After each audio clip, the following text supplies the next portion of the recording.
How to log in Outlook in mobile. Hey everyone, welcome back to our channel. In this video I'm going to guide you on how you can log into Outlook in mobile, so make sure to watch the video till the end.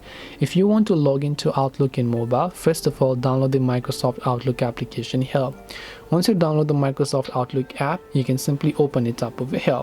Once you open it up, here you can see add account or create new account. So if you don't have an account, you can tap on create new account, but if you already have, then you can tap on add account button. All you have to do is to simply make sure to enter the email address of your Outlook account over here. So let me also go ahead and then make sure to enter my email address just like this. And once I have done that, I can tap on it, I can tap on continue. The next step would require me to enter my password, so go ahead and then enter your password and you'll be successfully logged in to your Microsoft Outlook account on mobile. If you happen to forget the password, you can tap the forgot password to reset it as well.